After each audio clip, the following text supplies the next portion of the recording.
début février, ils auraient été d'accord, mais la personne qui s'occupe du groupement, qui regroupe à peu près une quinzaine de bureaux, a dit non, ce serait perdre la face devant les guichets. Donc voilà, pour laisser ouvert entre midi et deux. Donc quand vous entendez ça, c'est difficile après de... Si on s'arrête à des petits détails comme ça, bon, nous on n'a qu'à dire, dans ce cas, nous on veut des horaires comme ça, on s'en fiche du reste. Bon, on ne peut pas tout le temps regarder par rapport à des égaux comme ça. Voilà. Donc chaque fois qu'on nous reçoit, on nous dit non, non, non. Voilà, c'est le seul truc. On nous dit, je vous l'ai déjà dit la dernière fois. Donc les réunions, pour le coup, elles se passent assez vite. Voilà. Et donc, à savoir quand même que sur le bureau, ils ont fait 200 000 euros de travaux. C'est l'enveloppe qui a été débloquée.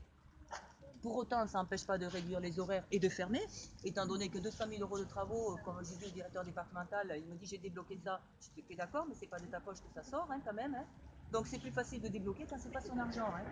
Donc il a débloqué, d'accord, mais s'il veut fermer dans 2 ans le bureau, il fermera. Je veux dire, ça va pas lui changer quelque chose. Hein.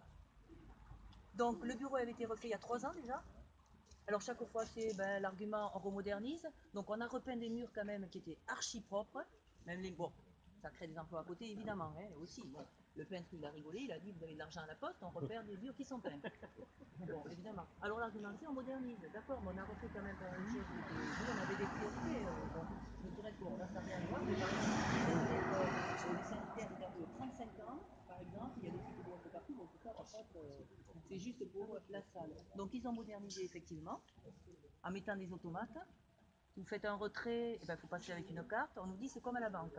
D'accord, mais la banque, bon, la banque c'est la banque. La banque, d'abord c'est privé, et puis ils font que ça. Ils font de l'argent et tout. Ils n'ont pas un service qui est à côté, qui est tout le reste. Nous on ne fait pas que des retraits d'argent et des versements d'argent et des rendez-vous financiers. On a tout un service qui est à côté qui nécessite qu'il y ait des guichets encore pour servir les personnes qui viennent. Voilà.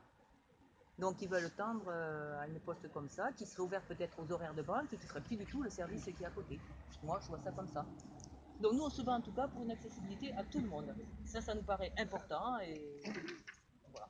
Donc c'est pour ça que depuis le début de l'année, on en est. Depuis là, à partir du mercredi. Et on espère être entendu et écouté. Et on vous remercie en tout cas de nous soutenir parce que ça fait depuis le début de l'année. Hein. Bon, on a quand même donné des arguments parce que c'est vrai qu'il y a eu un vœu qui a été voté à l'unanimité. Donc quand même on l'a dit, on leur a fait remarquer. On nous a dit oui, mais le maire, on a dit non. Le maire, c'est le maire. C'est un vœu voté à l'unanimité. Ça veut dire que tout le monde est d'accord et tout le monde soutient. Tous les partis confondus, parce qu'ils essayent toujours de repousser un peu,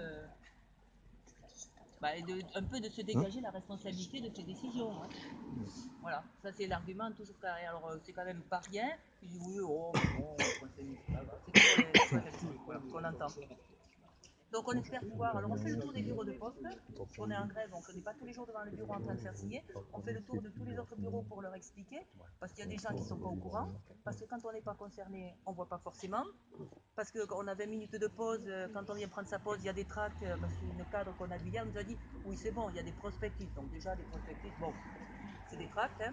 Alors j'ai dit oui c'est des tracts, oui ils ont qu'à le voir pendant la pause. On a 20 minutes de pause, c'était à Nanterre, il y a foule au guichet, on vient prendre son petit café, il y a effectivement des tracts, mais on n'a pas le temps de les lire. D'abord on est sous pression, on doit avoir un tac tac tac, il y en avait une qui était là, on est venu la chercher pendant qu'elle était là, les guichets ne sont pas informés. Donc on fait le tour de tout le monde pour informer. On distribue aussi des tracts pour informer, on fait des pétitions, voilà, on se bat et on espère avoir quelque chose. Bravo. Voilà, c'est tout. Bravo. Bravo.